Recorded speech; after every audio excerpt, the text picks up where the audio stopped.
রাতের খাবার খেয়ে প্রতিদিনের মতোই স্ত্রী সন্তানকে নিয়ে ঘুমিয়ে পড়েছিলেন হাবিবুর রহমান, কিন্তু সেই ঘুম আর ভাঙেনি কারো।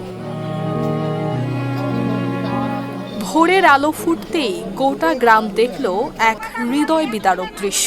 একই ঘরে পড়ে আছে হাবিবুর রহমান, তার স্ত্রী এবং দুই শিশু সন্তানের গলাকাটা নিথর দেহ।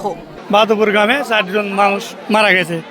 ওখানে শুনে আসা দেখিচ্ছে ওই যে হাইবুর একবারে গলা কাটা ফেলাতে যাক, আর ওর বউ পালা যাবার লাগিয়েছে হয়তো রাত্রে, যাতে লাগে চুলের পাড়তে এখানে গুস্ত এখানে তুলে ফেলা দিছে, চুল কাটা ফেলা দিছে, ঢেকাছে পালা চলে গেছে ওরা।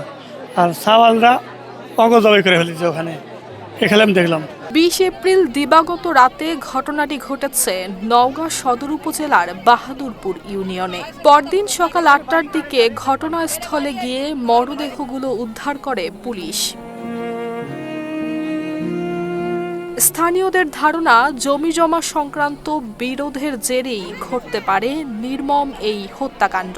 সকালবেলা কান্দাকাটির আওয়াজ শুনছিলাম, শোনার পরে আস্তে আস্তে আমি বাড়ি থেকে আসছি, আসিয়া দেখি বলতেছে যে জবাই করছে, 4 জন জবাই করছে। যে কাক জবাই করলো, পরে আসিয়া দেখি যে আরে সে বাপ হাইবুরের স্ত্রী আর 2 সন্তানও জবাই করছে। ওটা দেখে আমি পরে বাড়ি গেছিলাম। এমনি পারিবারিক গন্ডগোল বিবাদ হয়, এটাই। মরদেহ উদ্ধার করে ময়না তদন্তের জন্য পাঠানো হয়েছে এবং ঘটনাটি গুরুত্ব দিয়ে তদন্ত করা হচ্ছে বলে জানিয়েছেন নিয়ামতপুর থানার ওসি মাহবুবুর রহমান। আমি সকাল অনুমান 6:30 ঘটিকায় সময় স্থানীয় সূত্রে জানতে পারি একটা বাড়িতে 4টি ডেড বডি পড়ে আছে। আমি তাৎক্ষণিকভাবে খবর পাওয়ার সাথে সাথে আমি ঘটনাস্থলে এসে পৌঁছে আমি দেখতে পারি 4টি ডেড বডি। এটি একটি পরিকল্পিত হত্যাকাণ্ড বলে প্রাথমিকভাবে ধারণা করা হচ্ছে এবং কেন করা হয়েছে এটা আমরা তদন্ত করছি। তদন্ত করে বিস্তারিত আপনাদেরকে জানানো হবে। নুসরাত জাহান মেহেক, ঢাকা পোস্ট।